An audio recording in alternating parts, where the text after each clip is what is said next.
நான் போயிடுவேன். உங்க எல்லாரும் எடுத்துட்டு தான் போவேன் நான். பிளடி குழந்தைங்கள்ல இருந்து டீனேஜர்ஸ்ல இருந்து உங்களால செத்து போயிட்டு இருக்காங்க. Cyber bullying. சாரிங்க, நான் நடிக்க மாட்டேன். ஸ்க்ரீனில் எப்போ என் படம் வரும் எனக்கே தெரியாது. எனக்கு சப்போர்ட் பண்ணுறவங்க சப்போர்ட் பண்ணிட்டு தான் இருக்காங்க. அதனால் உங்கள் எல்லாரையும் சாரி சொல்லிக்கிறேன். தயவு செஞ்சு வேண்டி கேட்டுக்கிறேன், என்னோடய இந்த டெசிஷனை அப்படியே விட்டுருங்க. என்னால் வேலை செய்ய முடியல. நான் என் பர்சனல் லைஃப்பை க்ளீன் பண்ணிவிட்டு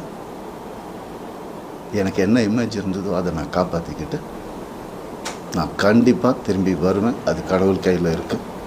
இது எவ்வளோ சீக்கிரம் முடியுமோ நான் சீக்கிரமாக முடிச்சிடுறேன்.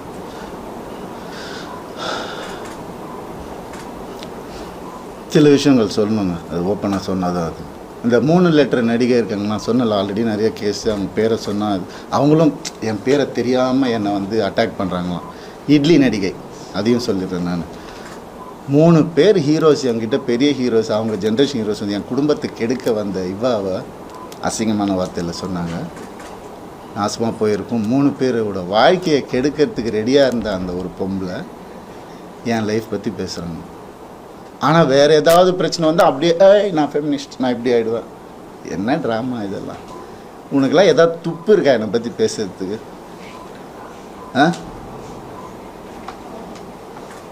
எப்படி இப்படிலாம் மனுஷங்க இருக்காங்கன்னு புரியல எனக்கு. நான் யார், நீ யார்? பர்சனல் லெவலில் டச் பண்ணது. என்னோட நல்லா நடிப்பியா, நடிச்சுக்கோ. ஐயோ காலில் நானே உழுறேன். அவார்டு வாங்குறேன், வாங்கிக்கோ. பர்சனல் லைஃப்பில் மனுஷன் இவன் தப்பான மனுஷன் நீ அதாவது பேசின நீ இன்னொரு தடவை உனக்கு என்ன அருகதை இருக்குது பேசுறதுக்கு? நீ என்ன பெத்தியா எல்லாரையும் வந்து? இல்லை அடி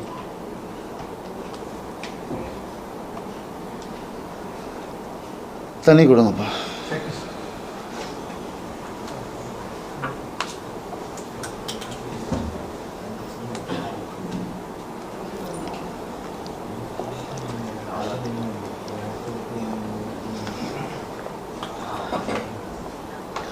ரத்தம் வந்தி வந்துட்டுருக்கு எனக்கு. பிளாக் மேஜிக் பண்ணிகிட்ருக்காங்க எனக்கு.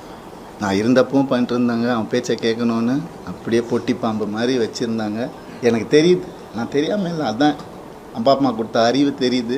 ஆனால் அப்பா அம்மா வளர்த்த நேச்சர் என்னை காலி பண்ணிட்டே இருந்துச்சு இத்தனை வருஷம். முதுகில் குத்துறாங்கன்னு தெரியும், அவங்க எனக்கு தெரியாதுன்னு நினச்சிட்ருக்காங்க. எவ்வளோ நாள் நானும் மாறிடுவாங்க, கடவுளை வேண்டிக்கிறேன், இப்படி ஆகிடும். நான் என்ன தான் பண்ணுவேன்? வேலைக்கு போகிறேன், வரேன். ஒரு நிம்மதி இல்லைன்னா என்ன பண்ணுறது? ஒரு மரியாதை இல்லைன்னா என்ன பண்ணுறது? வீட்டில் அவ்வளோதானே கேட்குறேன் நான். பேசிக் தானே